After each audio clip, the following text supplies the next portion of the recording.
a formar parte de COPUEX, de Monitor Democrático particularmente, y también nuestro agradecimiento y reconocimiento a quien hoy en su carácter de anfitrión, el consejero Marco Baños, nos permite expresar algunas reflexiones y particularmente en ese sentido, pues en una tarea que de manera conjunta y en corresponsabilidad con los organismos electorales de las entidades federativas hemos desarrollado. Saludo de igual manera a quienes en la mesa me acompañan, todos ellos, todas ellas, personalidades que sin duda han aportado a esta edición y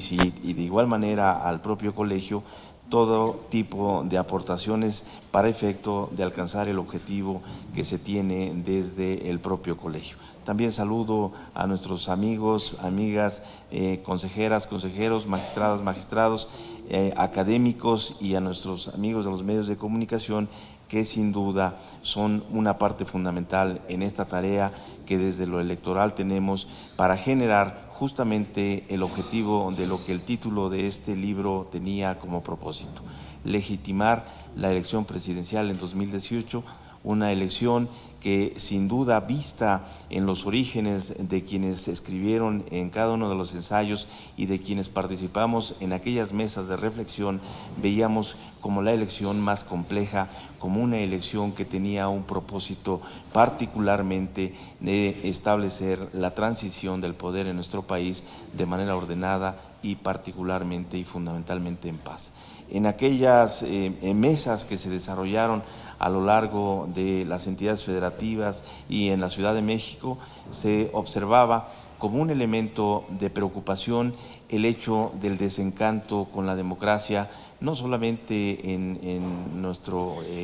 continente y particularmente en Latinoamérica, sino específicamente en México y hablando por la ciudad en esta ciudad capital. Aquellos momentos en los que se expresaban una serie de diagnósticos que nos llevaban hacia la posible falta de participación de las y los ciudadanos para que el proceso electoral alcanzara su objetivo de definir quién en los diferentes cargos estarían gobernando a partir del relevo institucional y constitucional establecido para cada uno de ellos. Y desde las diversas actividades y funciones que teníamos, tanto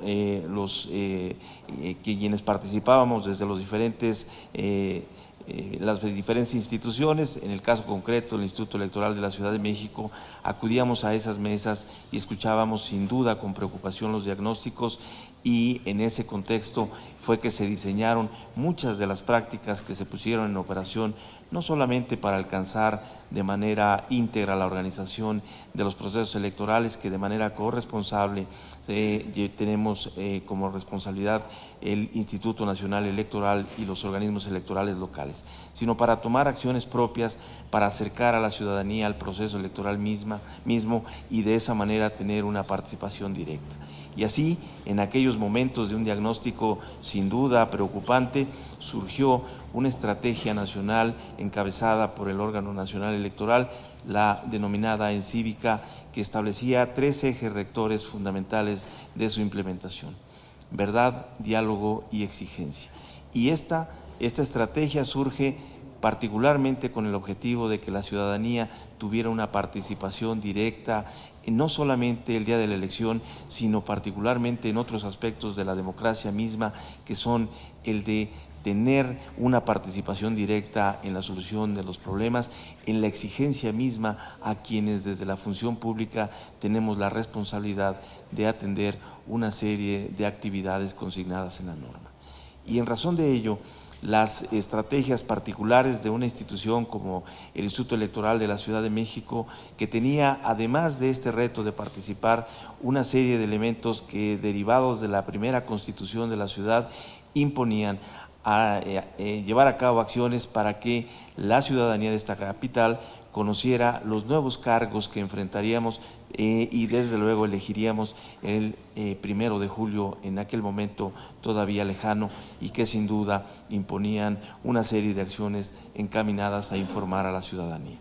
Y así transcurrió no solamente las mesas que llevaron a esta conformación de Monitor Democrático 2018, sino seguramente muchas de las plumas que están aquí representadas estarán dando cuenta de toda esa preocupación que tenía no solamente las instituciones electorales administrativas, sino los propios órganos jurisdiccionales electorales, la propia academia y todos aquellos quienes escribieron en este el libro, que en el contexto podremos ir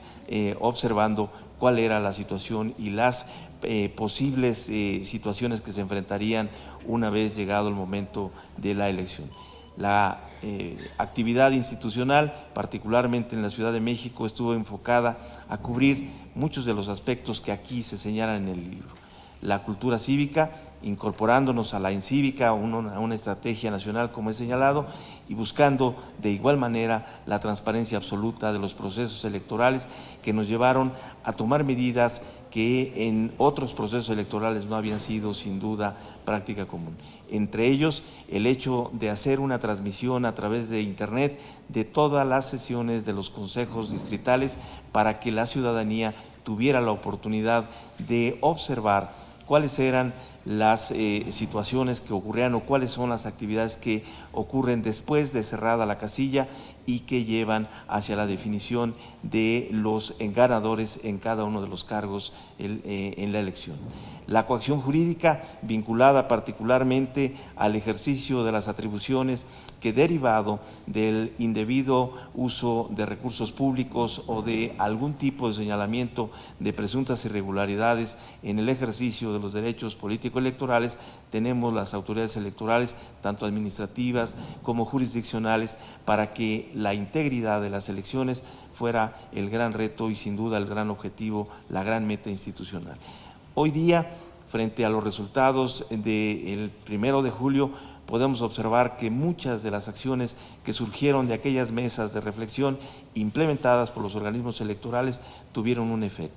efecto que sin duda en principio nos permitió, en el caso de la Ciudad de México, alcanzar una participación histórica en las urnas. Casi el 71% de participación de ciudadanas y ciudadanos inscritos en una lista nominal que rebasa los 7,5 millones de personas con derecho al voto. Una serie de acciones institucionales que permitieron que el día de hoy la transparencia sea un elemento que no solamente ha quedado plasmado en los textos constitucionales y legales, sino que sea una cuestión meramente cotidiana que permita a la ciudadanía no solamente conocer los resultados, sino todos y cada uno de los elementos y actividades que se desarrollaron durante el proceso electoral, y donde observadores electorales nos presentarán seguramente informes que nos darán cuenta de cuáles son las grandes situaciones que se tendrán que enfrentar como áreas de oportunidad, pero de igual manera las buenas prácticas que se han desarrollado en un sistema electoral que, si bien surgido recientemente en la reforma de 2014, tuvo sus experiencias, su primera experiencia en el proceso electoral 2014-2015, en los procesos de 2016-17 y su gran examen que fue el pasado 1 de julio, donde sin duda los resultados están a la vista y en ellos podemos establecer que el sistema mismo ha dado resultados positivos. Yo estoy seguro que los textos y cada uno de los elementos que configuran Monitor Democrático 2018 nos harán revivir aquellos momentos donde el diagnóstico no era tan halagüeño y considerado y contrastado con los resultados mismos, nos permitirán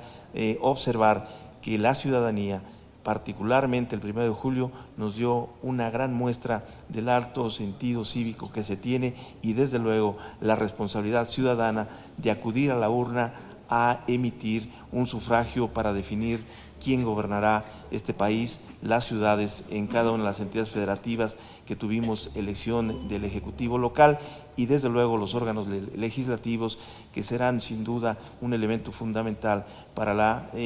que este país y la Ciudad de México en particular tengamos evidentemente un ejercicio democrático que deberá continuar con la exigencia prevista en la encívica y que corresponde a la rendición de cuentas y desde luego al derecho que tiene todo ciudadano y ciudadana de exigir que se le informe, que se dé cuentas del ejercicio de gobierno. Reiterar solamente mi agradecimiento a todas las instituciones que han permitido la publicación del libro y evidentemente a nuestro querido amigo el doctor Molina Piñeiro, quien siempre con su esfuerzo y su dedicación, y con Pati Nava, que desde luego en el corazón de Copuex han dado vida a esta gran organización, que estoy seguro seguirá dando muchos productos que permitirán a quienes tenemos un vínculo no solamente con lo electoral, sino particularmente con los destinos de nuestro país y de nuestras ciudades, tener elementos de reflexión y que nos ayuden en el caso concreto y en personal a tomar acciones para alcanzar los grandes objetivos nacionales. Muchas gracias a todas y todos ustedes, enhorabuena y nuevamente muchas gracias.